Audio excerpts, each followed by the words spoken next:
Setting my time.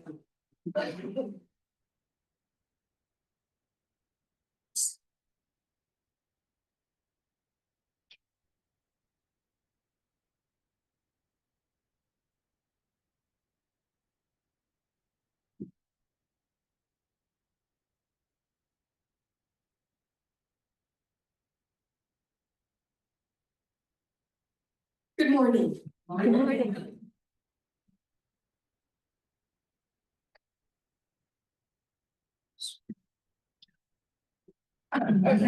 Joe, this is a dangerous job. Yeah, the microphone's not at all intimidating, is it? Good morning, beautiful souls. Good morning. The loving presence of God. Imagination. Boy, I was so excited when Linda called and asked me to talk about imagination. I have a great imagination. I thought this would be so much fun. And that's always my response when I'm invited to speak. Yes, I can't wait to do that. And as it gets closer, the way the sausage is made is, I have now come to know I will not be able to speak unless I have lived the theme preceding whatever I'm going to talk. That's not always fun, but I love it because it fills me with a little fear when I get up here, which I love, because it's not about me. It's about, can I open and let the voice of love speak to you? Can I open my heart and connect with yours? And that's really all this is about. That's my intention and goal for today. And I feel it coming back to me. So that's a win-win. Logic will get you from A to B. Imagination will take you everywhere, said Einstein. And from Thomas Edison, to invent, you need a good imagination and a pile of junk. And that leads me into the segue of what I'm going to be talking about today. The Creator, the living life force of love who flows through us, gifts us with imagination, with intention, with creating. Whether we're consciously creating or not, we are co-creators. And then we bring in the power of prayer that Therese spoke about just a couple of weeks ago. And to me, that's it. Imagination, prayer, we're there. But we have a whole bunch of other powers as well that we bring in. And there's a pile of junk, for sure. There's not a shortage of that. And so that's what I'm going to be talking about today. The way that our imagination can either create an experience of bliss in heaven or take us into the depths of despair and terror. And part of the junk that we're working with in these human bodies is both. That's been my experience. I'm pretty sure it's your guys' experience as well.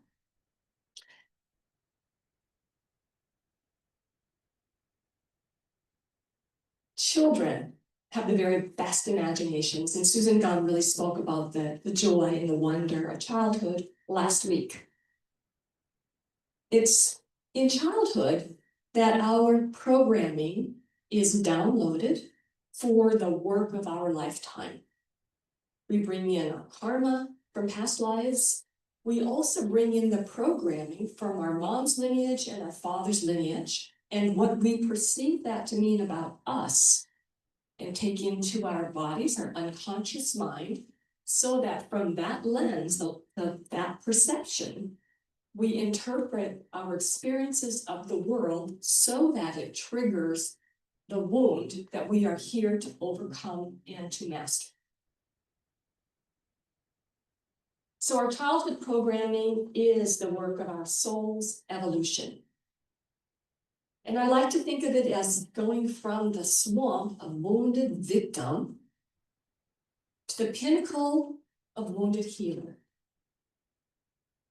We move from a place of shame, blame, victim to gratitude, blessing, gift. We move from the song, the words of amazing grace, We move from being the wretch to knowing ourselves as gift, as blessing. How do we do that? In the past, I've talked a lot about spiritual psychology tools.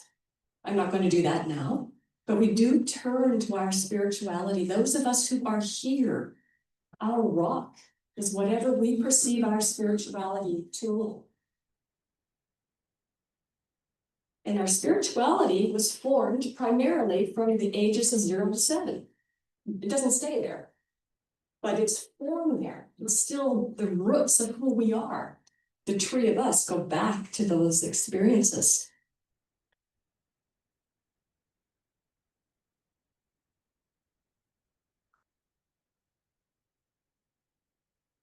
So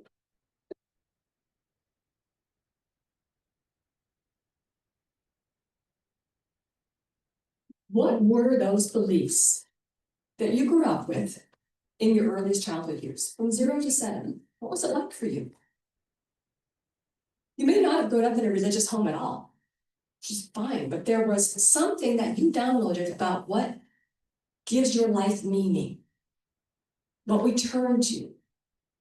We just inherit that because the conscious part of our brain that filters out the truth from the not truth, what resonates, what doesn't, none of that is formed by the age we're 7. We just take it all in and make meaning out of it, right or wrong, doesn't matter. Not okay, yeah. Now I see this part of my talk is getting scary because I typed up the first part and this is just my writing, which is interesting.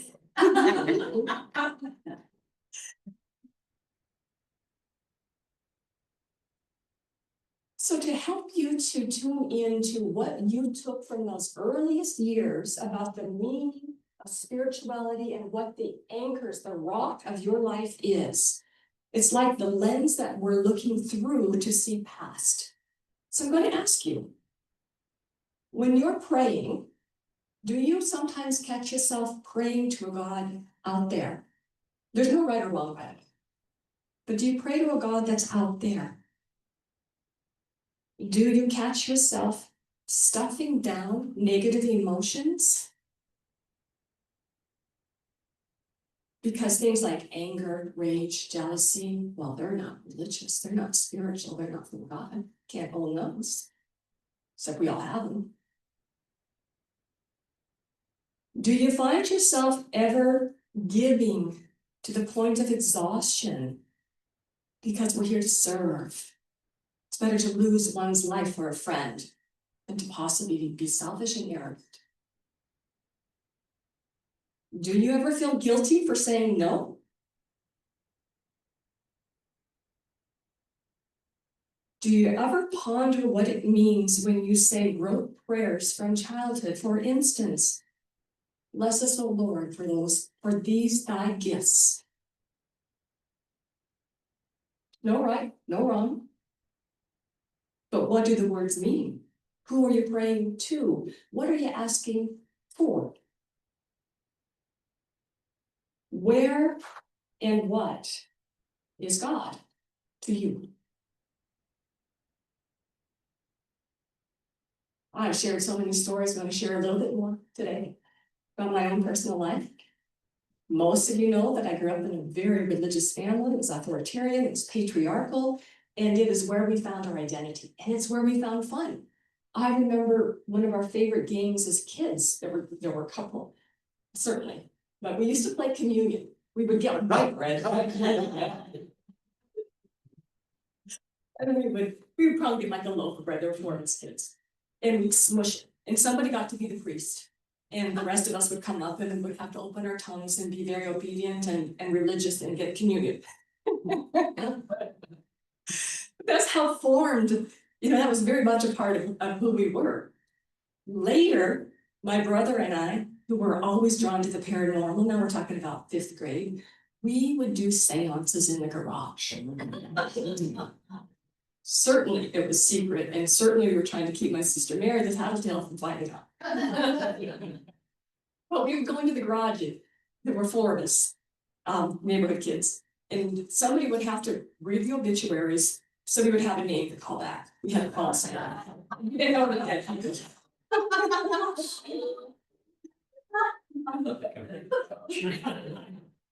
Yeah, garage. Garage.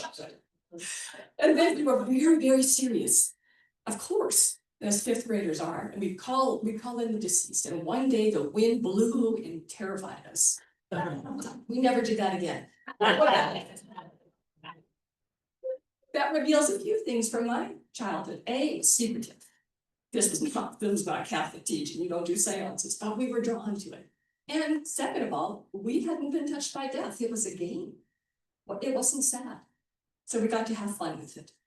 And my sister was not tattletale, she still is.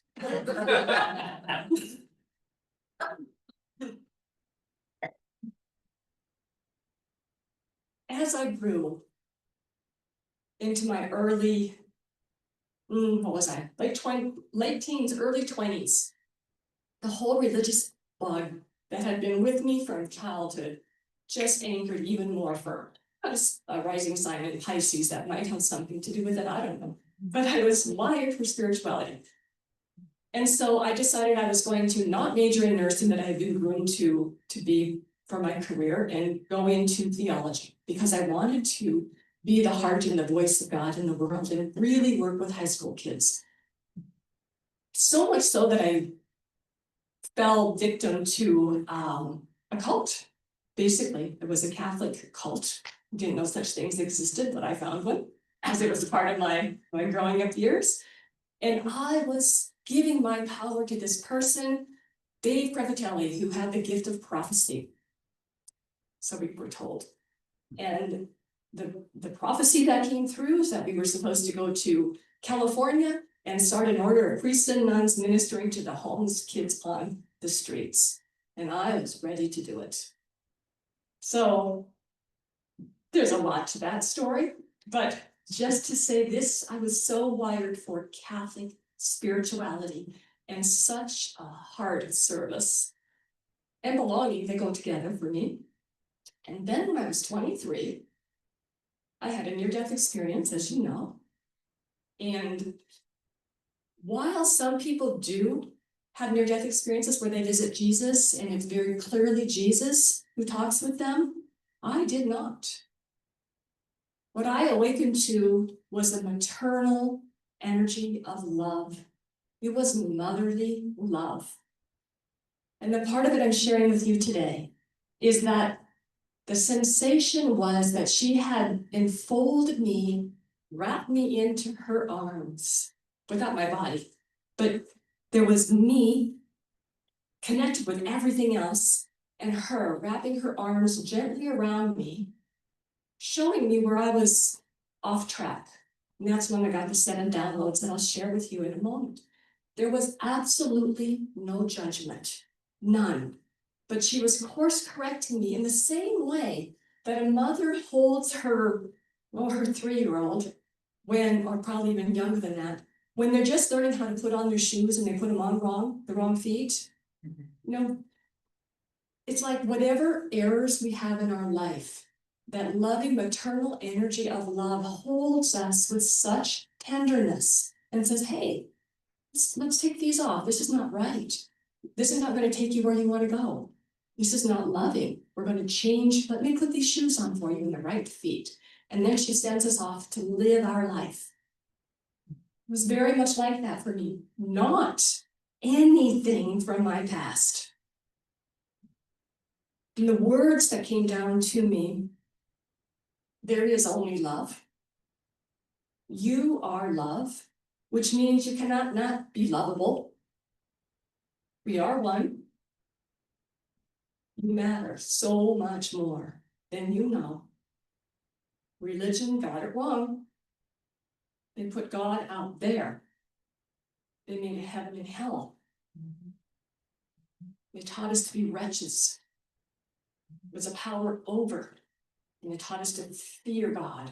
And for me to get religion got it wrong out of who I had been. And the obvious ones, there is no such thing as time. And there is no such thing as death. So, was my experience the only accurate experience of the divine?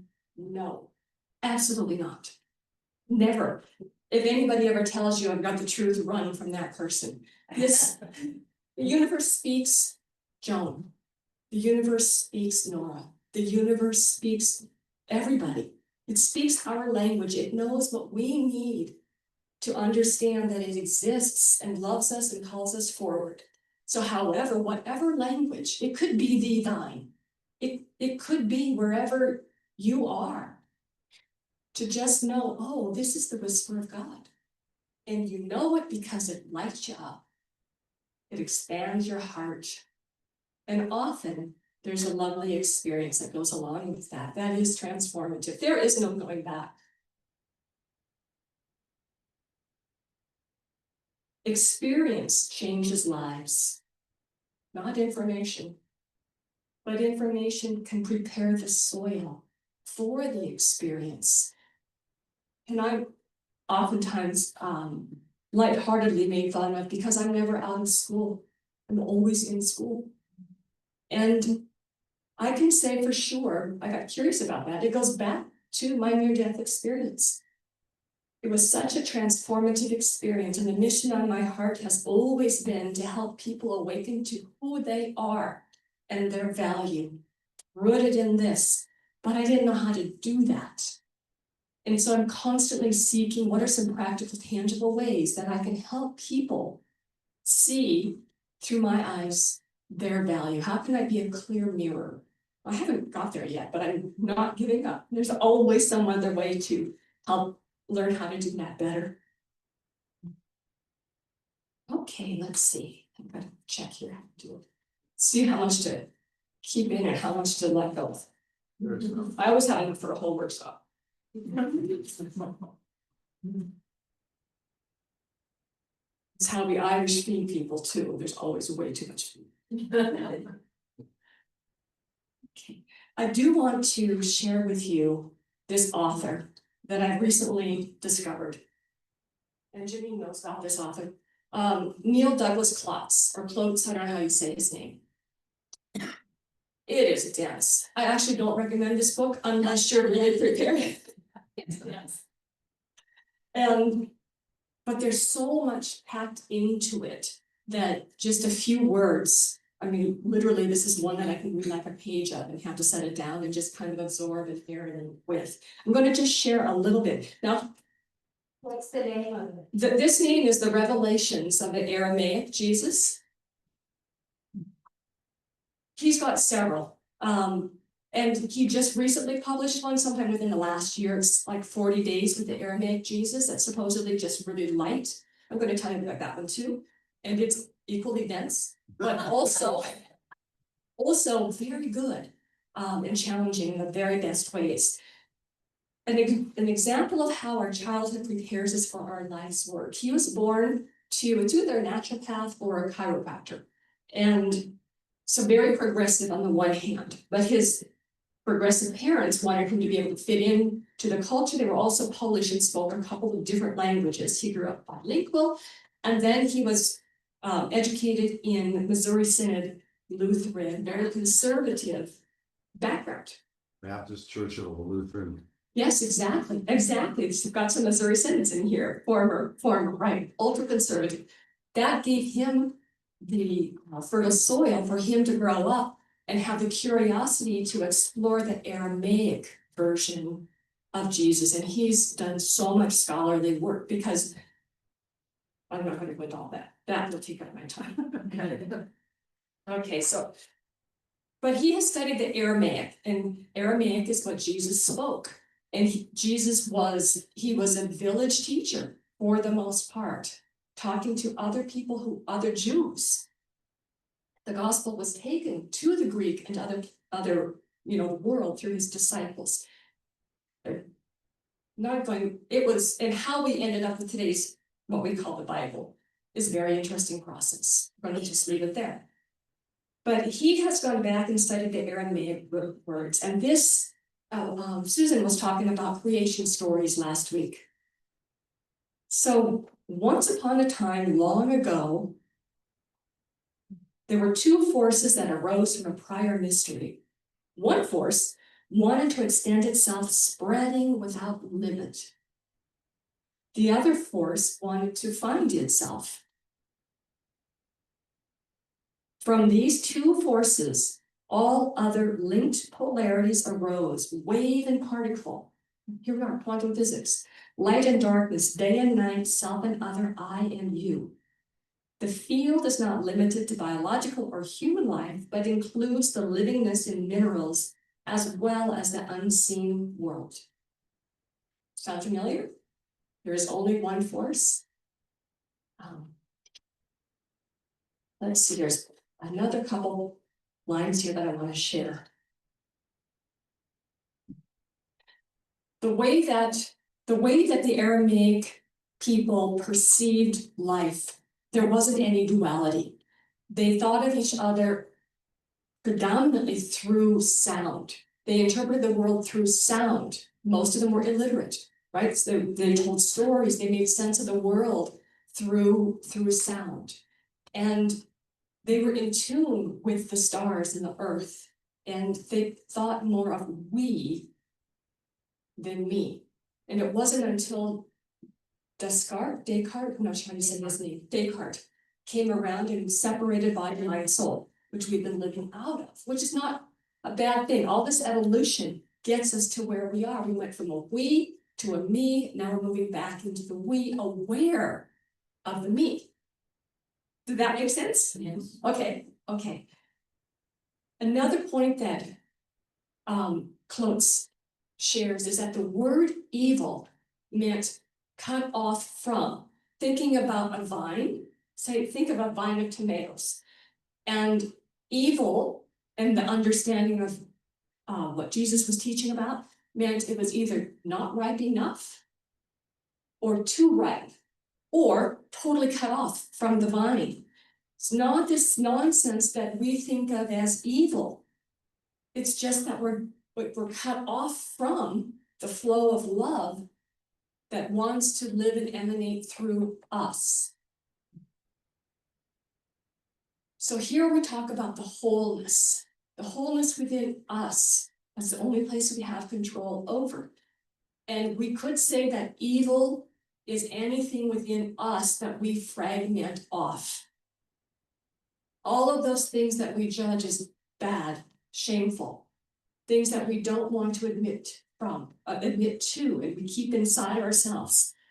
That's fragmenting ourselves from the wholeness of who we are into divisive pieces. And from this perspective of the Aramaic Jesus, as well as our 5 principles, my 7 simple truths, the goal to be in alignment and to be into the flow of love is to step into the wholeness, which we cannot do until we're whole within our own hearts, our whole bodies, right? Because we see the outside world as we are, not as it is. And if I'm holding judgment against myself for not being good enough, which we all have some version of, I'm going to see that projected out here.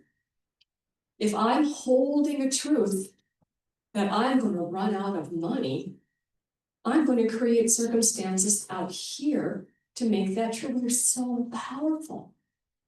And the way we predominantly divide ourselves is into 4 areas. I'm going to add a 5th.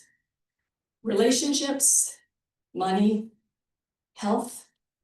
Oh, I guess the 4th one is currently what's going to happen to our democracy. Will we have democracy? Or, there's something big happening out there that can also really cause us to fragment in here. So, if we perceive the outside world as a mirror, which I propose that it is, what is it revealing to you about something you may not be aware of that is asking for wholeness and love from your own self to welcome into your life and to release back into the loving life force of love?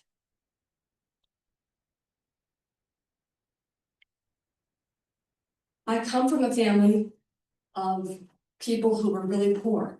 My maternal grandfather had at one time huge, vast ranch in Nebraska. Wealthy, lost all of it in the Depression, ended up working the mines in Butte. Can you imagine? From being a farmer, a rancher, to underground in order to support his 13 children. My paternal grandfather literally was a grave digger. Can't make this up. And so, do I have poverty issues? Absolutely, absolutely. Do they rear their head sometimes? Boy. And sometimes when they do, there's just a terror. You know that feeling? It may not be money for you, but it could be grief, it could be loss, it could be relationship. You've got something that keeps repeating because you're here to break the pattern, to heal it, to bring it back into oneness, not just for yourself, but for your whole family. All of the lineages. We signed up and said yes. Before we had bodies, it sounded good.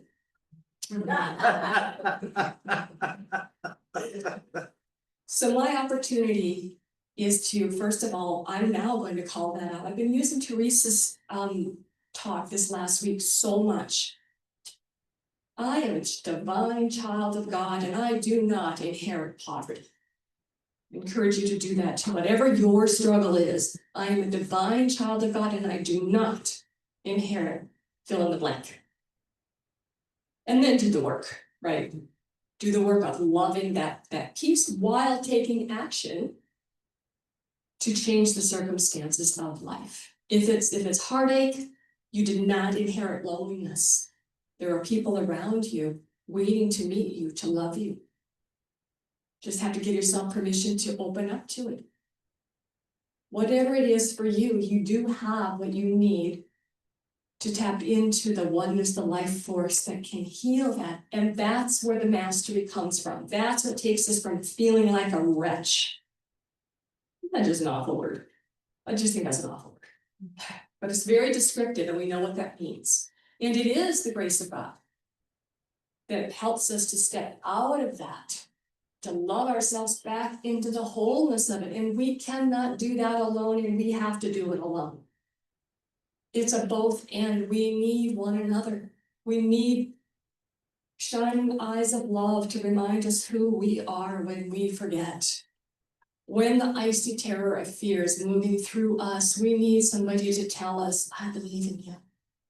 You can do this. And then it's up to us to do it. And if we don't, we get to come back and do it again. And the loving life force of love, the maternal God that I awaken to, she's pulling for us. She's just ready to help us. All we have to do is ask. Okay.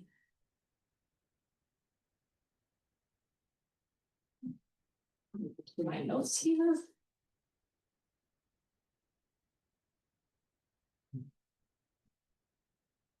Yeah. Okay. Let's move into meditation.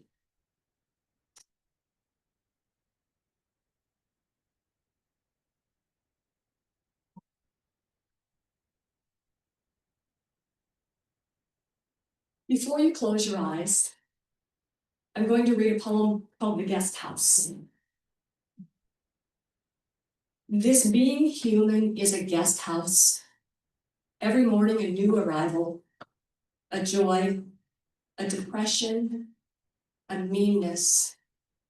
Some momentary awareness comes as an unexpected visitor. Welcome and entertain them all, even if they're a crowd of sorrows who violently sweep your house, empty of its furniture. Still, treat each guest honorably. He may be clearing you out for some new delight. The dark thought, the shame, the malice, meet them at the door laughing and invite them in.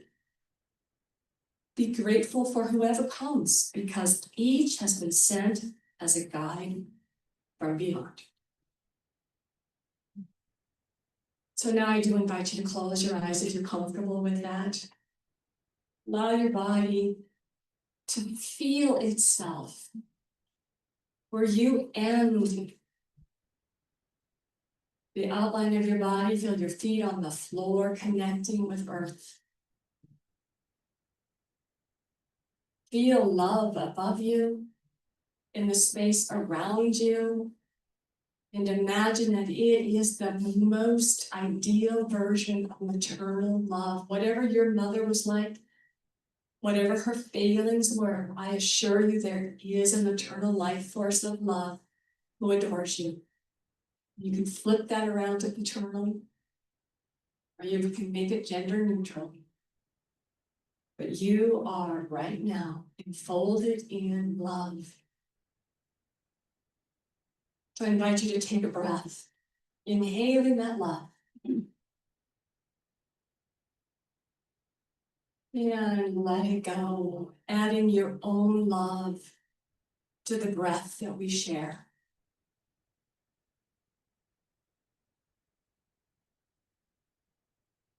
Bring your heart, your attention to your heart center. And think something that always brings a smile to your face.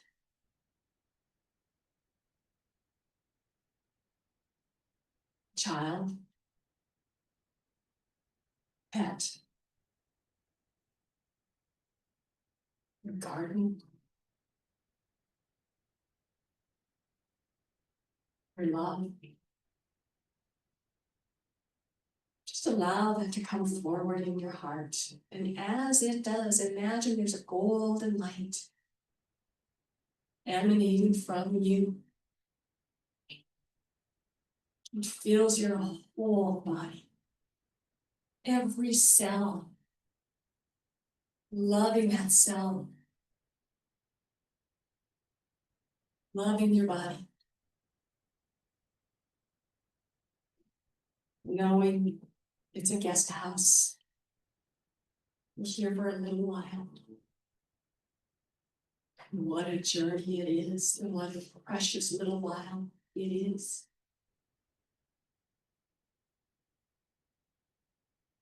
In this place of open-heartedness, allow yourself to just lightly touch on something you're struggling with. Just one thing. One fear, one judgment.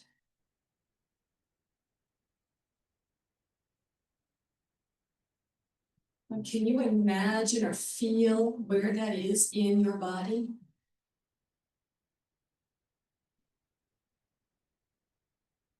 All I'm inviting you to do is say, you belong. You belong.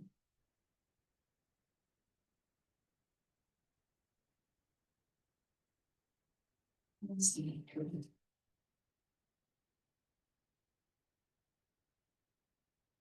As we share another breath of love, take in another slow, deep breath. Let it go. And now let's see if we can allow this maternal, loving embrace to take on the aspect of joy as we breathe together. Allowing joy to fill each and every one of our cells.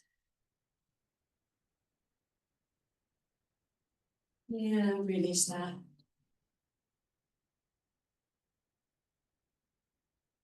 And gently bring your awareness back now to this room, to your physical body, knowing you're so much more.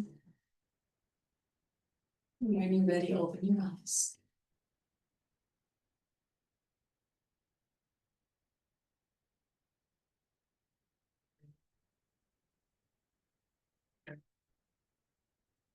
Beautiful. So whatever that experience was for you, take that as just perfect for you.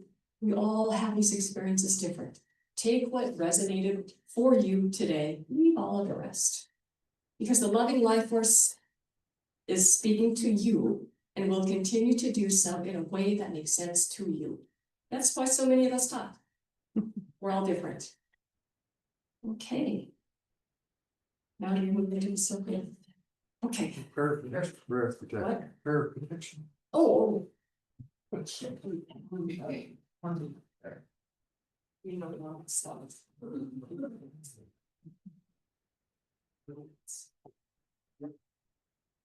Thank you, thank you. Now. I put myself, I'm so bad at this format stuff. Now, in closing, let's pray together the affirmative version of the prayer for protection. The light of God surrounds us. We are the light. The love of God enfolds us. We are the light. The power of God protects us. We are the power.